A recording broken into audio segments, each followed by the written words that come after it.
اعوذ باللہ من الشیطان الرجیم بسم اللہ الرحمن الرحیم۔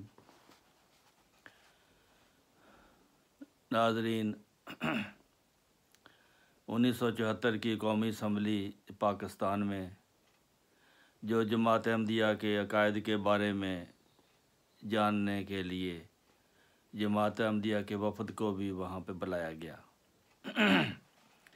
اور ان سے جماعت احمدیہ کے عقائد کے بارے میں تفصیل کے ساتھ وہاں پہ باتیں بھی ہوئیں، سوال و جواب بھی ہوئے، تحریر بھی دی گئی۔ مقصد یہ تھا کہ آپ مسلمان ہیں یا نہیں ہیں۔ اب دیکھنا یہ ہے کہ قرآن شریف کی عربی کو سمجھنے والے وہاں تو چند مولوی تھے، باقی پارٹی سیاسی تھی ساری، جن کو قل ہو اللہ بھی نہیں پڑھنی آتی اچھی طرح، درود شریف بھی نہیں آتا، یعنی اکثر ان میں سے ایسے تھے کہ جن کو صرف عربی شاید جانتے ہوں لیکن ترجمہ نہیں جانتے۔ تو ان کے سامنے ان کو مولوی نے یہ بتایا ہوا تھا کہ یہ خاتم النبیین کو نہیں مانتے۔ خاتم النبیین کا مطلب وہ یہ بتاتے ہیں ان کو کہ رسول کریم صلی اللہ علیہ وسلم تو نبیوں کو ختم کرنے والے ہیں، آپ کے بعد کوئی نبی نہیں ہے۔ بھئی اگر آپ کے بعد کوئی نبی نہیں ہے تو قرآن شریف میں کیوں لکھا ہے کہ یہ نبی آ سکتے ہیں؟ وہاں پہ ایک آیت میں پیش کرتا ہوں جو وہاں پہ پیش کی گئی۔ اس کے علاوہ اور بھی بہت ساری قرآن شریف میں آیتیں ہیں۔ دراصل مولوی یہ چاہتا ہے کہ عربی جو ہے وہ صرف میں ہی جانتا ہوں، حالانکہ عربی لغت کے مطابق اگر دیکھا جائے تو خاتم النبیین کا مطلب خاتم کے معنی مور ہوتا ہے، سٹیمپ۔ جب کوئی چیز جاری کرنی ہو تو وہ سٹیمپ لگاتے ہیں، کوئی حکم نامہ جاری کرنا ہو تو سٹیمپ لگاتے ہیں، تو یہ بھی مطلب ہے۔ حضرت رسول کریم صلی اللہ علیہ وسلم نے اپنی انگوٹھی میں سٹیمپ بنائی ہوئی تھی، وہ اپنی انگوٹھی کو خط کسی کو لکھتے تھے، اپنی انگوٹھی کی سٹیمپ لگاتے تھے۔ تو قرآن شریف میں یہ لکھا ہے کہ جو شخص بھی اللہ تعالیٰ کی اطاعت کرے گا اور محمد رسول اللہ صلی اللہ علیہ وسلم کی اطاعت کرے گا، فَأُولَٰئِکَ مَعَ الَّذِینَ أَنْعَمَ اللَّهُ عَلَیْہِم، وہ ان لوگوں میں شامل ہوگا جن پہ اللہ نے انعام کیا، وہ ان لوگوں کے گروہ میں شامل ہوگا جن پر اللہ تعالیٰ نے انعام کیا، یعنی نبیوں کے گروہ میں، صدیقوں کے گروہ میں، شہیدوں کے گروہ میں، صالحین کے گروہ میں۔ اور یہ سب لوگ بہتر ساتھی ہیں، اللہ تعالیٰ کی طرف سے ایک فضل ہے، اللہ تعالیٰ تمام امور کو بہتر سے بہتر جانتا ہے۔ اب اس آیت میں رسول کریم صلی اللہ علیہ وسلم کی اطاعت کے نتیجے میں نبیوں کا ذکر ہے، صدیقوں کا ذکر ہے، شہداء کا ذکر ہے، صالحین کا ذکر ہے، یعنی نیک لوگ۔ اب مولوی کہتا ہے کہ نیک لوگ بھی ہوں گے، شہید بھی ہوں گے، صالحین بھی ہوں گے، نبی نہیں ہوں گے۔ بھئی قرآن شریف کی آیت پھر کدھر جائے گی؟ سب سے پہلے تو نبی کا ذکر ہے، نبی نے آنا ہے، صدیق نے آنا ہے، صدیق کو مانتے ہیں، شہید کو مانتے ہیں، صالحین کو مانتے ہیں، نبی کو نہیں مانتے۔ وہ کہتے ہیں جی ماں کا لفظ ہے، ما الذین انعم اللہ علیہم، ان کے ساتھ ہوں گے۔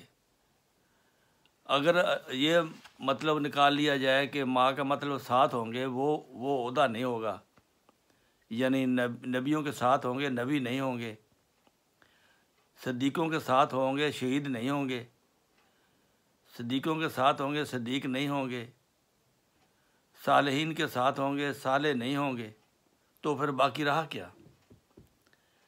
جو مولوی ترجمہ کرتا ہے اس کا مطلب ہے کہ امت محمدیہ میں کچھ بھی نہیں رہا، نہ کوئی صالح رہا، نہ کوئی شہید ہے، نہ کوئی صدیق ہے، نہ کوئی نبی ہے۔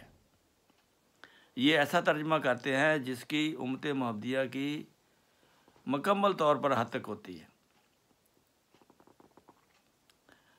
تو ان کا مقصد اصل میں فساد اور شر پھیلانا ہے، یہ مقصد نہیں ہے کہ وہ ایمانداری کے ساتھ اس کا ترجمہ کریں، پتہ سب کو ہے۔ اسی طرح ایک مولوی کا لطیفہ مجھے ایک بزرگ نے سنایا تھا کہ ایک گاؤں کا مولوی تھا، تو اس نے جمعے میں خطبے میں یہ کہا کہ قرآن شریف اللہ تعالیٰ کی کتاب ہے، اللہ تعالیٰ کا خط ہے، ہمیں اس کو پڑھنا چاہیے، ہمیں اس کو سمجھنا چاہیے۔ تو نمبردار بھی وہاں بیٹھا تھا۔ نمبردار نے کہا مولوی بات تو ٹھیک کرتا ہے۔ تو دوسرے دن مولوی کو بلایا اس نے کہ مجھے قرآن پڑھاؤ۔ اس نے کہا کہ مجھے ترجمے کے ساتھ قرآن پڑھاؤ۔ تو مولوی جو ہے اس کو ترجمہ خود نہیں آتا تھا، گاؤں کے پنڈوں کے مولوی ایسے ہی ہوتے ہیں، تو وہ اس کو بہانے بناتا رہا۔ وہ ہر جمعے کو نمبردار جاتا اور پھر کہتا مجھے قرآن پڑھاؤ۔ آخر مولوی تنگ آ گیا، مولوی نے کہا اسے اب جان چھڑانی ہے، کیا کیا جائے؟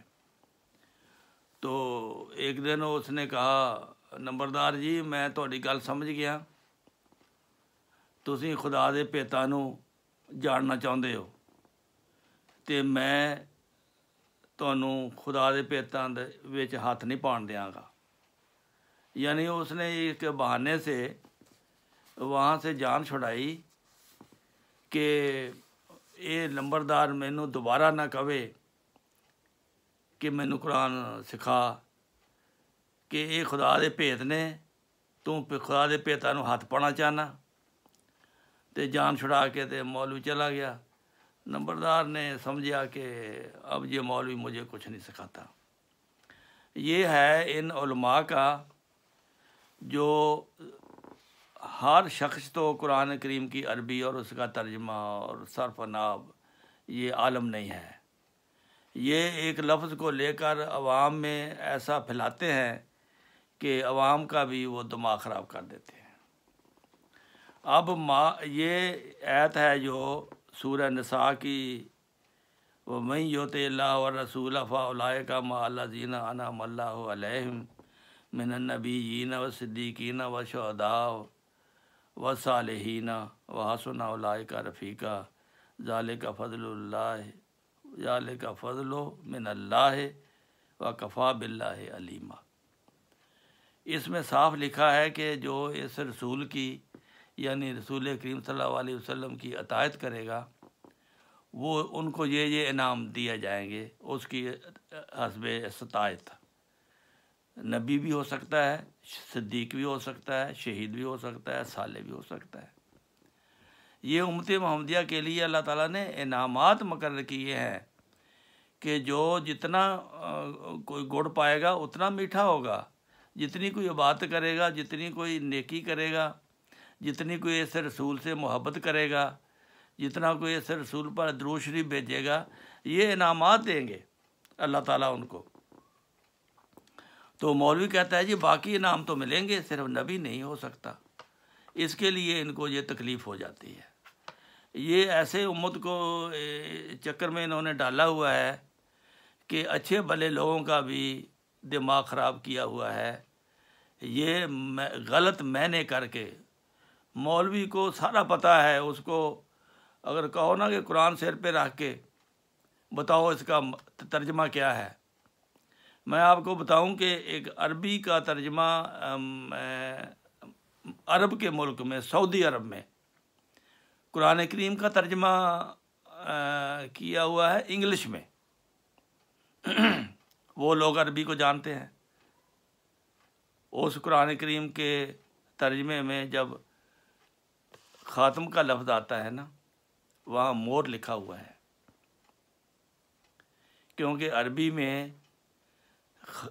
خاتم کا لفظ نبیوں کو ختم کرنے والا نہیں ہے، نبیوں کو جاری کرنے والا ہے، یعنی کہ نبیوں کی مور ہے۔